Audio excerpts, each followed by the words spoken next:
ಶ್ರೀ ಗಣಪತಿ ಶಾರದಾ ಗುರುಭ್ಯೋ ನಮಃ.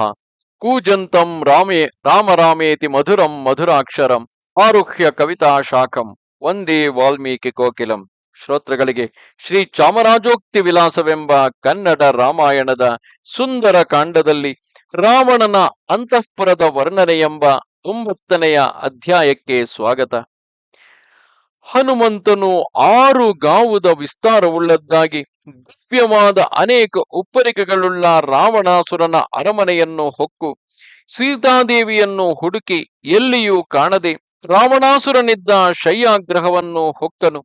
ಆ ಶಯ್ಯಾಗ್ರಹವು 4 ಕೋರೆಯ ಹಲ್ಲುಗಳುಳ್ಳ ಆನೆಗಳಿಂದಲೂ 2 ಕೋರೆಯ ಹಲ್ಲುಗಳುಳ್ಳ ಆನೆಗಳಿಂದಲೂ ಆಯುಧ ಪಾಣಿಗಳಾದ ರಾಕ್ಷಸರಿಂದಲೂ ಹೊರವಲಯದಲ್ಲಿ ಕಾಯಲ್ಪಟ್ಟದ್ದಾಗಿತ್ತು. ಅನೇಕ ರಾಕ್ಷಸ ಸ್ತ್ರೀಯರಿಂದಲೂ ನಾನಾ ದೇಶದ ರಾಜರಿಂದಲೂ ಸಂಹರಿಸಿ ನಾನಾ ದೇಶಗಳ ರಾಜರನ್ನು ಸಂಹರಿಸಿ ಬಲಾತ್ಕಾರದಿಂದ ಹಿಡಿದು ತಂದ ರಾಜಸ್ತ್ರೀಯರಿಂದಲೂ ನಿಬಿಡವಾಗಿ ತಿಮಿಂಗಲಗಳೆಂಬ ಮತ್ಸ್ಯಗಳಿಂದಲೂ ಮೊಸಳೆ ಮೊದಲಾದ ಜಲಜಂತುಗಳಿಂದಲೂ ಆಶ್ರಯಿಸಲ್ಪಟ್ಟ ಸಮುದ್ರದಂತೆ ಇತ್ತು. ಕುಬೇರ ಯಮ ವರುಣರಲ್ಲಿರುವ ಸಂಪತ್ತಿಗೆ ಸರಿ ಎನಿಸಿದ ಸಂಪತ್ತು ಅಲ್ಲಿದ್ದಿತು. ಅದರ ಮಧ್ಯದಲ್ಲಿದ್ದ ಉಪ್ಪರಿಗೆಯ ವಿಮಾನವು ರಮಣೀಯವಾಗಿತ್ತು. ಆ ವಿಮಾನವನ್ನು ಪೂರ್ವಕಾಲದಲ್ಲಿ ವಿಶ್ವಕರ್ಮನು ನಿರ್ಮಿಸಿ ಬ್ರಹ್ಮದೇವನಿಗೆ ಕೊಟ್ಟನು. ಕುಬೇರನು ಬಹುಕಾಲ ಬ್ರಹ್ಮದೇವನನ್ನು ಕುರಿತು ತಪಸ್ಸು ಮಾಡಿ ಆ ವಿಮಾನವನ್ನು ಪಡೆದನು. ಕುಬೇರನ ಮನೆಯಲ್ಲಿದ್ದ ಆ ವಿಮಾನವನ್ನು ರಾವಣನು ಬಲಾತ್ಕಾರದಿಂದ ಕಸಿದುಕೊಂಡು ಬಂದನು. ಆ ವಿಮಾನವು ಸುವರ್ಣಮಯವಾಗಿ ರತ್ನ ಖಚಿತವಾಗಿ ಆಕಾಶವನ್ನು ತುಡುಕುತ್ತಿರುವ ಮಹಾಮೇರು ಮಂದರಗಿರಿ ಪರ್ವತಗಳ ಕೋಡುಗಲ್ಲುಗಳಿಗೆ ಸಮಾನವಾದ ಗೋಪುರಗಳಿಂದ ರಮಣೀಯವಾಗಿದ್ದಿತು. ಅದರಲ್ಲಿದ್ದ ಮನೆಗಳು ಪರೆದೆಡೆಗೆ ಹಾರಿ ಬರುವವು ಎಂಬಂತೆ ರಮಣೀಯವಾಗಿ ಹವಳದ ಕಂಬಗಳಿಂದಲೂ ರತ್ನ ಸ್ತಂಭಗಳಿಂದಲೂ ಮನೋಹರವಾಗಿ ಪರ್ವತ ನದಿ ಕಾನನ ಸಹಿತವಾದ ಭೂಮಂಡಲದ ಚಿತ್ರವುಳ್ಳದ್ದಾಗಿ ಹಂಸ, ನವಿಲು, ಗಿಣಿ, ಪಾರಾವತ ಮೊದಲಾದ ಪರಿಮಳ ದ್ರವ್ಯಗಳ ಸುಗಂಧದಿಂದ ಪೂರ್ಣವಾಗಿತ್ತು. ಹನುಮಂತನು ಆ ವಿಮಾನದಲ್ಲಿದ್ದ ಚಿತ್ರಗಳನ್ನು ಚಿನ್ನದ ದೀವಿಗೆಗಳಲ್ಲಿಯೂ ಕಂಬಗಳಲ್ಲಿಯೂ ಇದ್ದ ದೀಪಗಳು ಜೂಜಿನಲ್ಲಿ ಸೋತವರ ಮುಖದಂತೆ ರತ್ನಾಭರಣಗಳ ಕಾಂತಿಯಿಂದ ಮಾಸಿದ ಪ್ರಭೆಯುಳ್ಳವಾಗಿ ತೋರುವುದನ್ನು, ಅರ್ಧರಾತ್ರಿಯು ಕಳೆದ ಮೇಲೆ ಮಧುಪಾನದಿಂದ ಸೊಕ್ಕಿ ಸುಪ್ಪತ್ತಿಗೆಗಳ ಮೇಲೆ ಮೈಮರೆತು ಮಲಗಿದ್ದ ಸರ್ವಾಭರಣ ಭೂಷಿತರಾದ ರೂಪ ಲಾವಣ್ಯಗಳಿಂದ ರಮಣೀಯರಾದ ಸ್ತ್ರೀಯರನ್ನು ನೋಡಿದನು.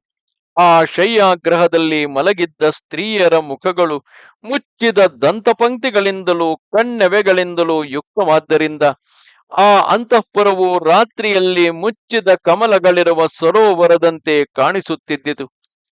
ಆ ಸ್ತ್ರೀಯರಿಂದ ಇಟ್ಟಣಿಸಿದ್ದ ರಾವಣನ ಶಯ್ಯಾಗ್ರಹವು ನಕ್ಷತ್ರಗಳಿಂದ ಪರಿಪೂರ್ಣವಾದ ಅಂತರಿಕ್ಷದಂತೆ ಶೋಭಿಸುತ್ತಿರಲು ಅವರ ಮಧ್ಯದಲ್ಲಿದ್ದ ರಾವಣನು ನಕ್ಷತ್ರಗಳ ಮಧ್ಯದಲ್ಲಿದ್ದ ಚಂದ್ರನಂತೆ ಶೋಭಿಸುತ್ತಿದ್ದನು. ಆ ಸ್ತ್ರೀಯರು ನಕ್ಷತ್ರ ಮಂಡಲದಲ್ಲಿದ್ದು ಭೋಗಕ್ಷಯವಾಗಿ ಭೂಮಿಯಲ್ಲಿ ಬಿದ್ದ ನಕ್ಷತ್ರಗಳಂತೆ ಆ ಶಯ್ಯಾಗ್ರಹದಲ್ಲಿ ನಿದ್ರೆ ಮಾಡುತ್ತಿದ್ದರು. ಕೆಲವರು ಮದ್ಯಪಾನ ಮಾಡಿ ನೃತ್ಯ ಮಾಡಿದ್ದರಿಂದ ಸಡಿಲಿದ ಪುಷ್ಪಮಾಲಿಕೆಗಳು, ಭೂಷಣಗಳು, ರತ್ನಗಳು ಉಳ್ಳವರಾಗಿದ್ದರು. ಕೆಲವರು ಮಧುಪಾನದಿಂದ ಮೈಮರೆತು ಕಾಲಂದಿಗೆಗಳನ್ನು ಕೈಗಳಿಗೆ ಹಾಕಿಕೊಂಡು ಮುತ್ತಿನ ಕಂಠಮಾಲೆಗಳನ್ನು ಹಿಂದಕ್ಕೆ ಹಾಕಿಕೊಂಡು ಮಲಗಿದ್ದರು. ಕೆಲವರು ಸಡಿಲಿದ ವಸ್ತ್ರವುಳ್ಳವರಾಗಿದ್ದರು. ಕೆಲವರು ಹರಿದ ಪುಷ್ಪಮಾಲಿಕೆಗಳುಳ್ಳವರಾಗಿ ಆನೆಯಿಂದ ಎಳೆಯಲ್ಪಟ್ಟ ಪುಷ್ಪಲತೆಗಳಂತೆ ಶೋಭಿಸುತ್ತಿದ್ದರು. ಮೈಮರೆತು ಮಲಗಿದ್ದ ಕೆಲವು ಸ್ತ್ರೀಯರ ಸ್ತನಗಳ ಮಧ್ಯದಲ್ಲಿದ್ದ ಮುತ್ತಿನ ಸರಗಳು ತಾವರೆ ಮೊಗ್ಗುಗಳ ಮಧ್ಯದಲ್ಲಿ ಸಂಚರಿಸುವ ಹಂಸ ಪಕ್ಷಿಗಳಂತೆ ಒಪ್ಪುತ್ತಿದ್ದವು. ಕೆಲವರು ಸುವರ್ಣದ ಕಿರುಗಂಟುಗಳುಳ್ಳ ಕಾಂಚಿ ಧಾಮಗಳಿಂದ ಅಲಂಕರಿಸಲ್ಪಟ್ಟು ಇಂದಾವರೆಯ ಕಮಲಗಳಿಂದ ರಮಣೀಯವಾದ ನದಿ ತೀರದಂತೆ ಒಪ್ಪುತ್ತಿದ್ದರು. ನಿದ್ರೆ ಮಾಡುತ್ತಿದ್ದ ಸ್ತ್ರೀಯರ ಕೋಮಲವಾದ ಶರೀರಗಳಲ್ಲಿ ಬೆವರು ಹನಿಗಳು ಮುತ್ತಿನ ಸರಗಳಂತೆ ಒಪ್ಪುತ್ತಿದ್ದವು. ಸುಯಿಲ ಗಾಳಿಯಿಂದ ಮೇಲಕ್ಕೆ ಹಾರುವ ದುಕೂಲ ವಸ್ತ್ರಗಳು ದಿಗ್ವಿಜಯಾರ್ಥವಾಗಿ ಹೊರಟ ಮನ್ಮಥನ ಪತಾಕೆಗಳಂತೆ ಶೋಭಿಸುತ್ತಿದ್ದವು. ಕೆಲವು ಸ್ತ್ರೀಯರು ನಿದ್ರೆಯಲ್ಲಿ ತಮ್ಮ ಸವತಿ ಸ್ತ್ರೀಯರ ಮುಖಗಳನ್ನು ರಾವಣನ ಮುಖವೆಂಬ ಭ್ರಮೆಯಿಂದ ಆಘ್ರಾಣಿಸಿ ಚುಂಬನ ಮಾಡುತ್ತಿದ್ದರು. ಕೆಲವರು ರತ್ನದ ಕಡಗಗಳಿಂದ ಅಲಂಕರಿಸಲ್ಪಟ್ಟ ತಮ್ಮ ಕೈಗಳನ್ನು ಸವತಿಯರ ಕೈಗಳ ಮೇಲೆ ಹಾಕಿಕೊಂಡು ಎದೆಗಳಿಂದ ಅವರ ಎದೆಗಳನ್ನೊತ್ತರಿಸಿಕೊಂಡು ಮಲಗಿದ್ದರು. ಸಾಲು ಸಾಲಾಗಿ ಮಲಗಿದ್ದ ಆ ಸುಂದರಿಯರು ಉದ್ದವಾದ ಹೂಮಾಲೆಗಳಂತೆ ಶೋಭಿಸುತ್ತಿದ್ದರು. ಅವರ ವಸ್ತ್ರಾಭರಣಾದಿಗಳು ಒಂದಕ್ಕೊಂದು ಮಿಶ್ರವಾಗಿ ಯಾರದು ಯಾರದೆಂದೇ ಗೊತ್ತಾಗುತ್ತಿರಲಿಲ್ಲ. ದೇವರ್ಷಿ, ನಾಗ, ಗಂಧರ್ವ, ಕಿನ್ನರ ಸ್ತ್ರೀಯರು, ಅನೇಕ ರಾಕ್ಷಸ ಸ್ತ್ರೀಯರು ಪ್ರೇಮದಿಂದ ರಾವಣನನ್ನು ಮದುವೆಯಾಗಿದ್ದರು.